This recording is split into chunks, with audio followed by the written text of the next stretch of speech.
actually began to manufacture the vaccine before we had had the first case in this country.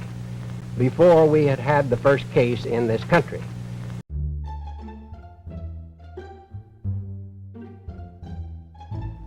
In the public interest, the Westinghouse Broadcasting Company and the University of Pittsburgh, one of the nation's major health centers, in cooperation with the American Medical Society and the United States Public Health Service, bring you The Silent Invader, an up-to-the-minute report on Asian influenza.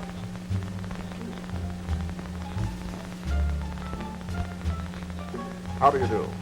I'm Carl Ives.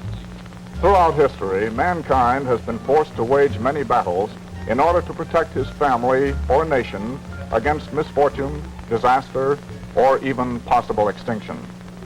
Now, sometimes these wars have been, they've been catastrophic. There was the catastrophe of 1918, when an influenza epidemic swept through our own nation, as well as the entire world. Unlike the battles of nation against nation, or humanity against the forces of nature, when man has often had an opportunity to prepare himself, the battles against disease throughout the centuries have often found man in the unfortunate position of having to combat this enemy only after it had infiltrated his community and infected much of the population. Recently, you've become aware of a pandemic, or worldwide epidemic, which originated in the Far East and is now known as Asian influenza. Because of the alertness and efficiency of the United States Public Health Service and the World Health Organization, a detection system similar to that of the aircraft spotting has been established throughout the world and has enabled us to recognize and follow the progress of Asian influenza as it circles the globe. Health authorities expect an outbreak this fall and winter in the United States, but not in such portions as in the 1918 epidemic. Now the man upon whose shoulders rests the responsibility for preparing the United States for the impending battle with Asian influenza is Dr. Leroy E. Burney, Surgeon General of the United States Public Health Service.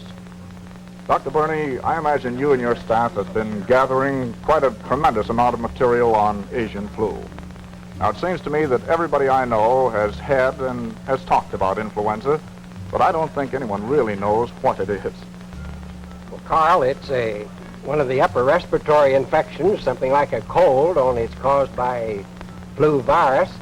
And the difference between the Asian influenza and the influenza that we've been having all of these past few years is that this strain the strain of the virus began in Hong Kong and spread from Hong Kong to the rest of the world, including the United States. Well, every year, influenza is a problem in our communities. I'm sure it is in yours, too. Why are we suddenly so all concerned about it now? Well, that's a very good question. We are concerned because in the other countries in which it's appeared, and even in the outbreaks that we've had so far in this country, the attack rate has been 15 to 20% of the population. And this attack rate occurs in about 4 to 6 weeks. For example, in metropolitan Pittsburgh, with approximately 1 million people, if we had this flu strike here, you would have approximately 200,000 people who would become ill in a 4 to 6 weeks period. And this, of course, would make a tremendous impact upon the economy of this particular area. That's understandable. Well, we've all heard of outbreaks here in this country, Dr. Burney. Exactly how far has it spread? Well, it's spread all over the United States. The first cases occurred, surprisingly enough, on the East Coast rather than on the West Coast, among Navy personnel at Newport, Rhode Island.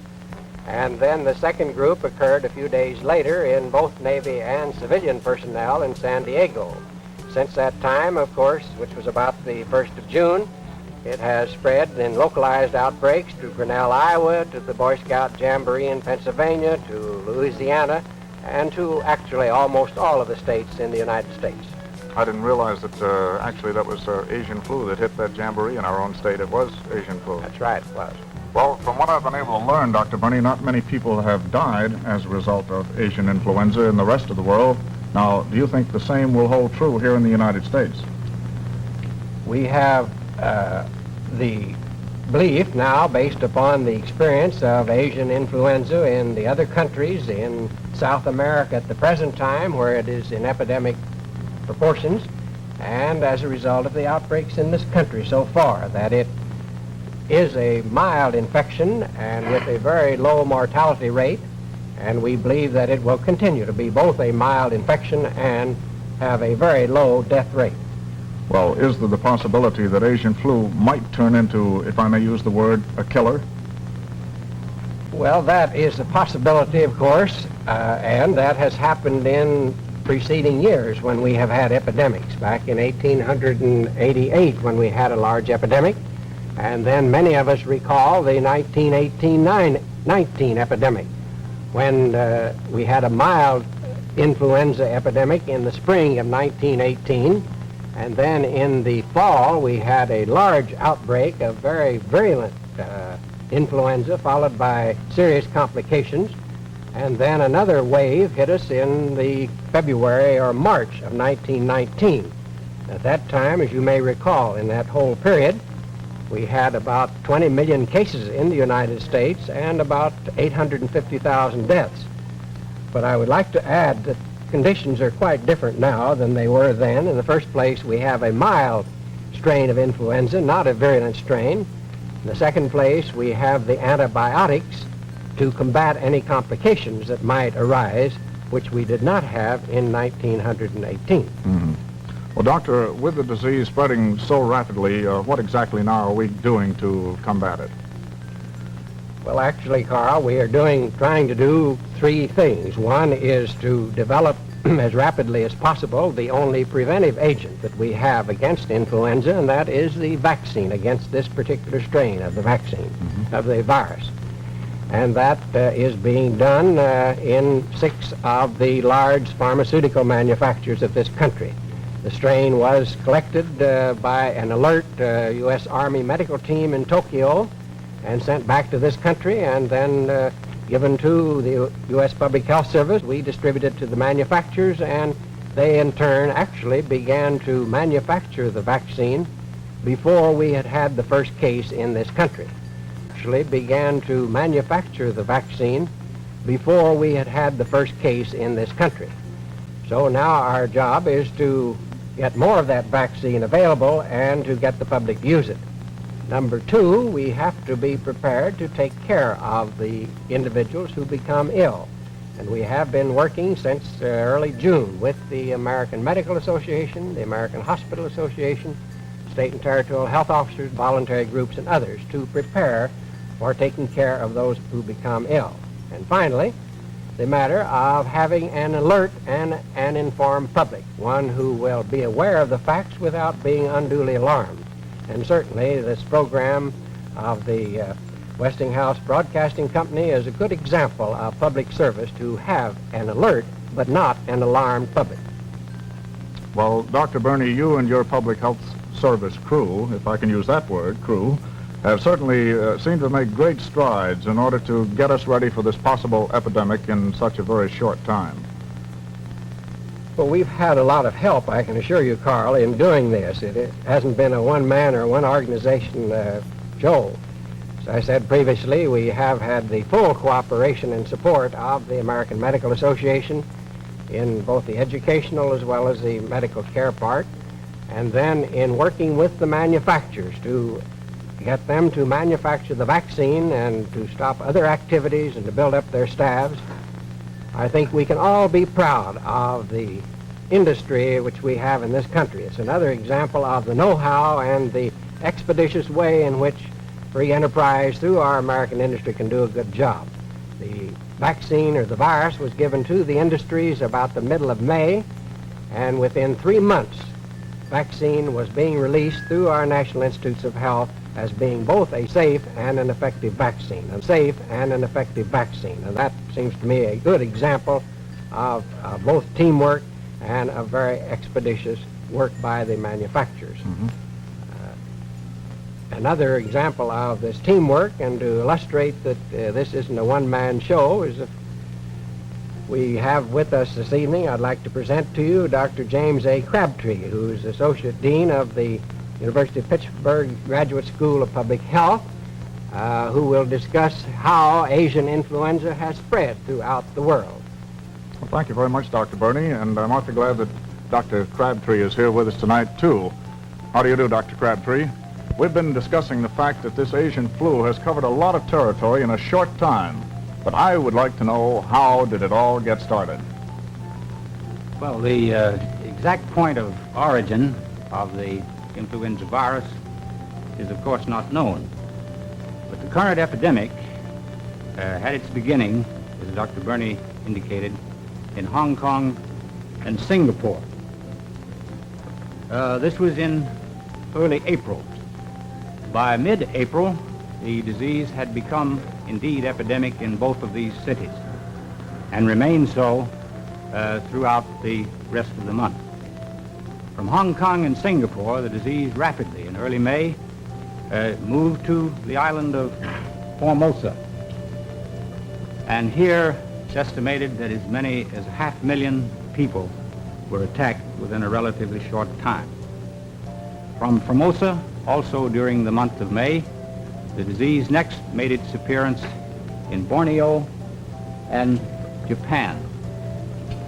And from the major shipping centers from these several areas, the disease very rapidly scattered into such widely separated places as Malaya, Indochina, Indonesia, India, Guam, and the Philippines.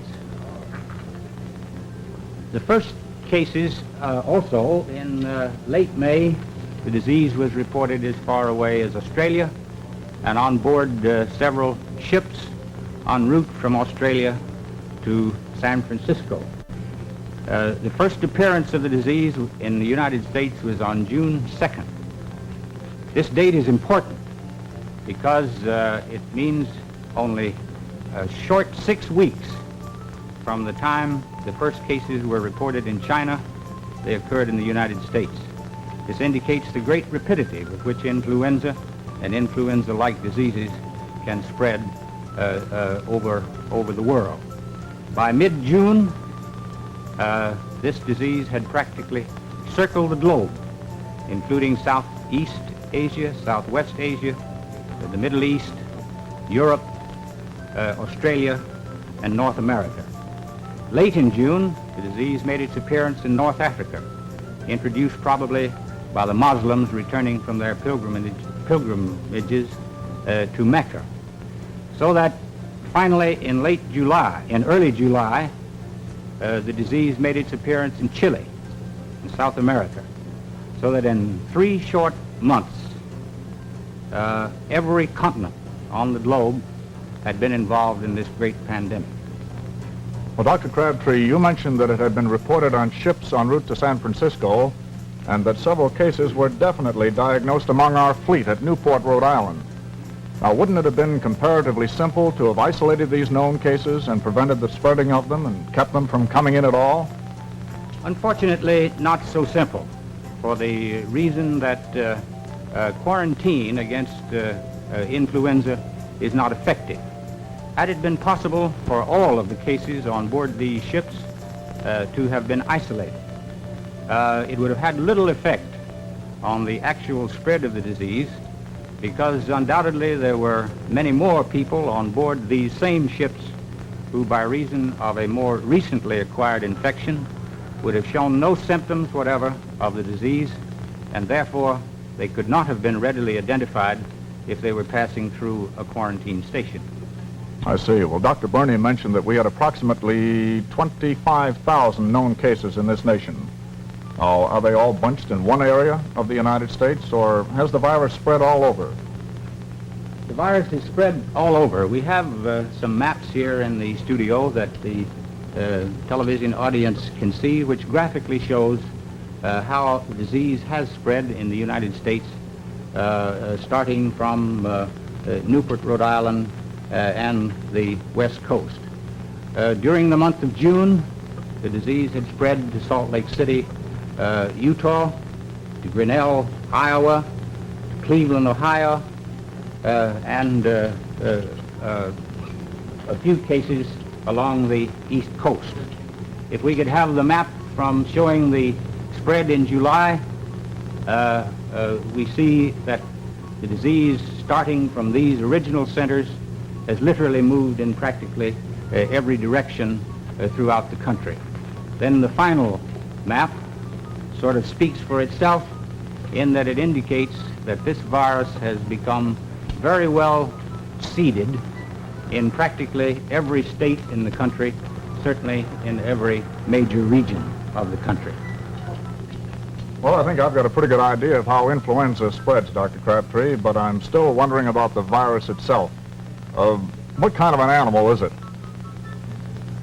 Well, Carl, I'd like to present to you one of our staff from the National Institutes of Health of the Public Health Service, Dr. Dorland Davis, who is the Associate Director of our National Institute of Allergy and Infectious Diseases, and ask him to answer this question and any other scientific questions that you might have. Well, fine. Thank you again, Dr. Burney. Dr. Davis, awfully nice to have you take your time and come see us tonight. I'm going to ask what is probably going to seem like a silly question, but I'd like to know, what is this virus like? What is this virus? Well, to begin with, Carl, influenza is a specific disease caused by a specific virus. This virus was first isolated back in 1931 by Dr. Schoep, the Rockefeller Institute. And then subsequently in 1933 it was shown to cause human disease by British scientists. Mm-hmm. Now we know that there are three major classifications of virus, types A, B, and C. And more recently, a new type, a fourth type, D, has been described in Japan. Well, this A, B, C, and D, is this fourth type, the D type, is that the Asian flu? Or No. You said something No. about it being related to type A. That's No. what confuses me, the A, B, and C.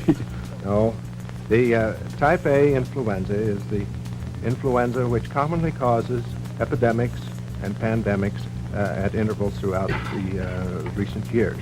Now, the Asian type of virus is a type A, and it causes the kind of disease which we have had in recent years.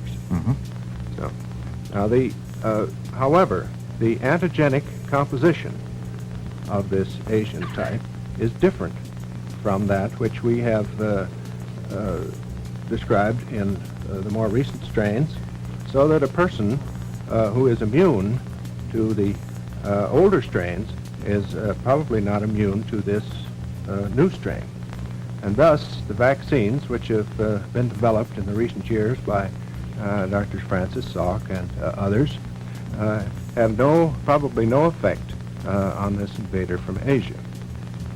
Well, I guess this is one of the reasons I never get into medical school. So new vaccine has to be made each time a new strain comes along. That is correct, is it?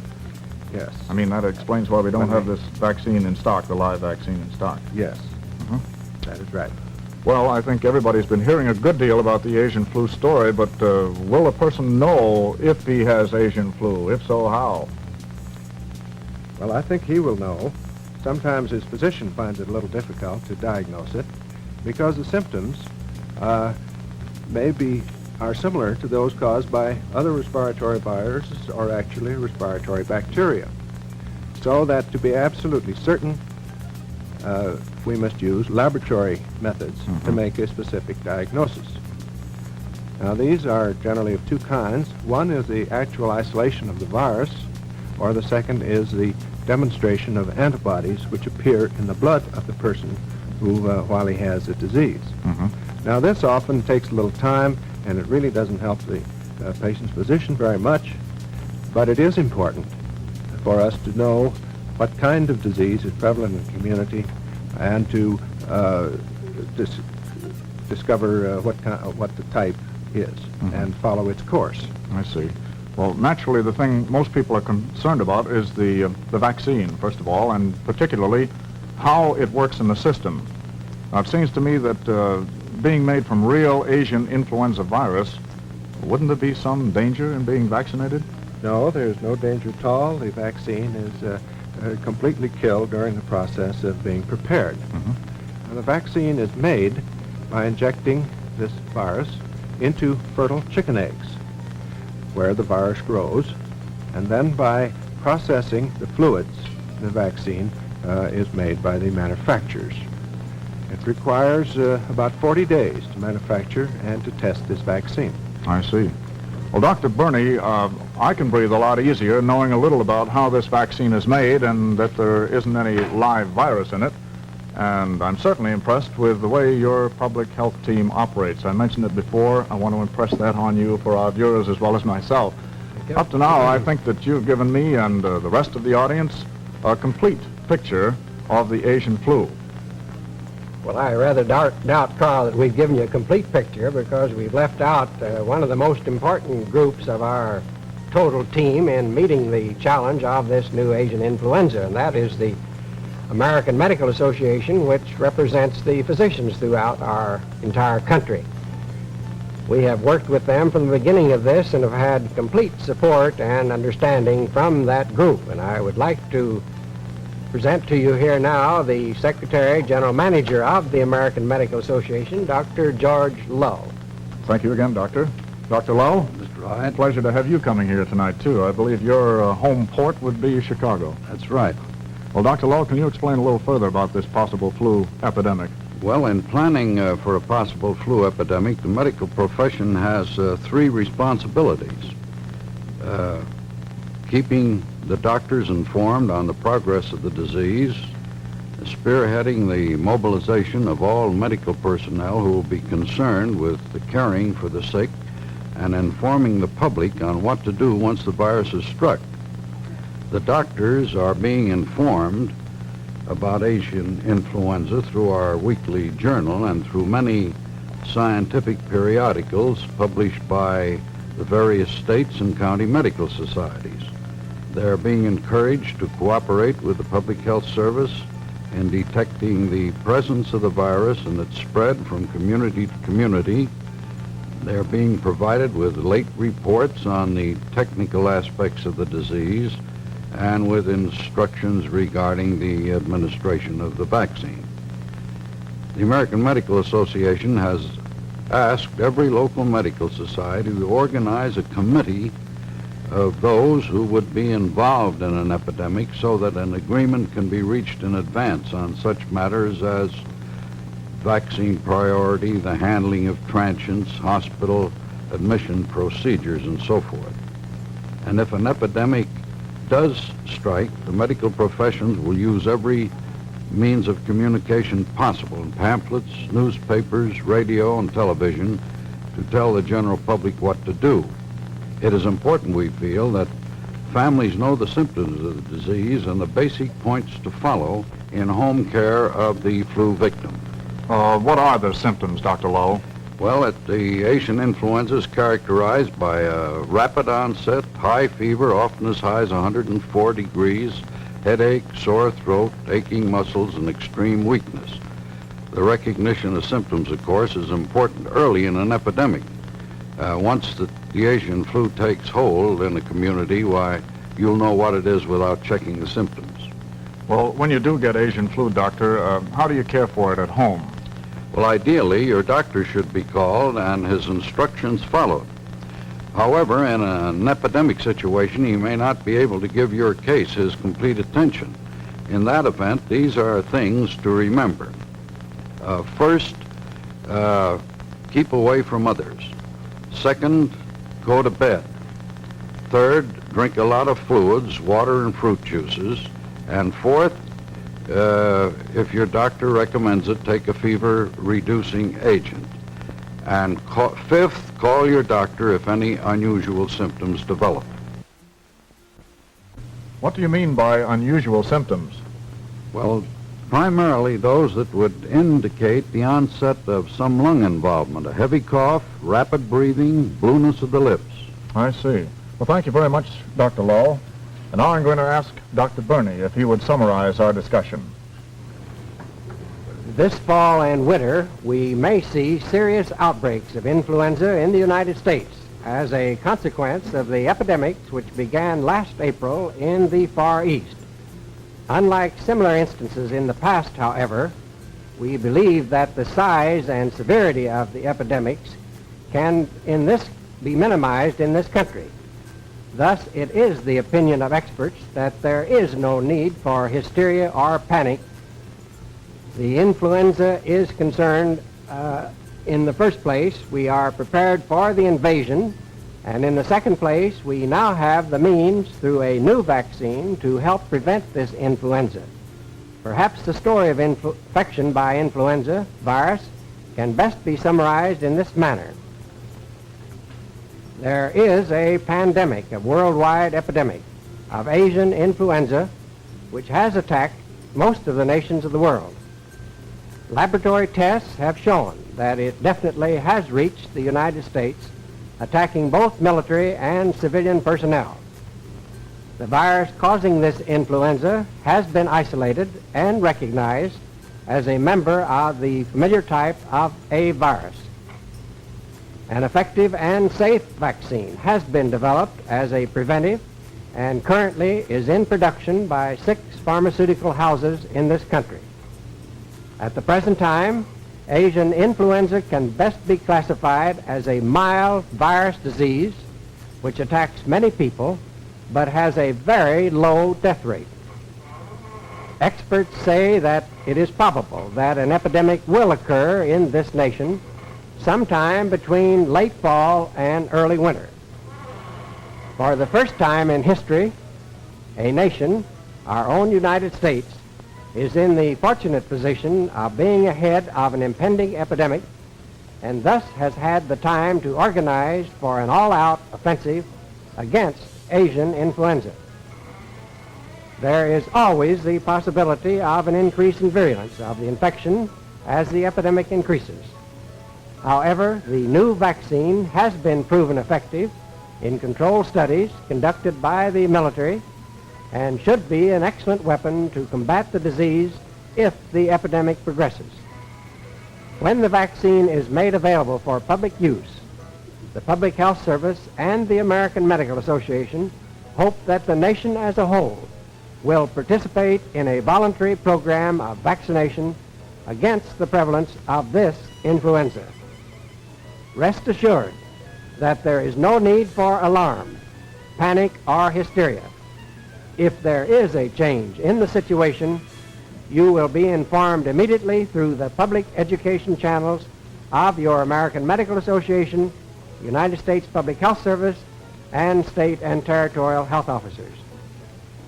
This program, by the way, which is a result of the combined efforts of organized medicine, private industry, and education, is an excellent example of the type of public information and education we are setting up.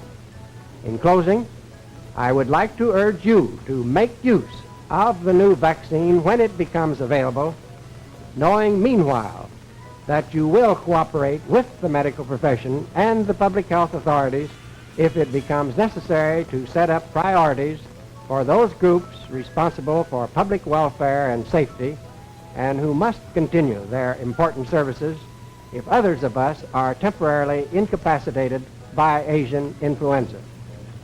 Well, Dr. Berney, I'm sure I speak for all who have been with us during this program when I say how much we appreciate all of you gentlemen taking your valuable time to come here so that we might be better informed on Asian flu and what is being done about it.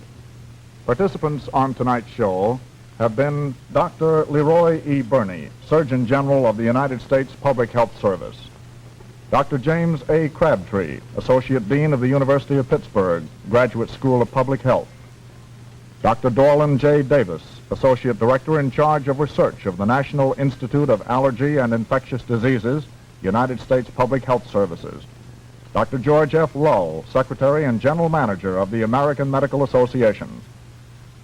The Silent Invader was written by Tom Coleman. Produced by Roger Wolf. Directed by Jack Simon. Script research by Rosemarie Scaffiello and Kay McDonough. The Silent Invader has been brought to you as a public service by the Westinghouse Broadcasting Company in cooperation with the American Medical Association, the Public Health Service of the U.S. Department of Health Education and Welfare, and the University of Pittsburgh Health Center.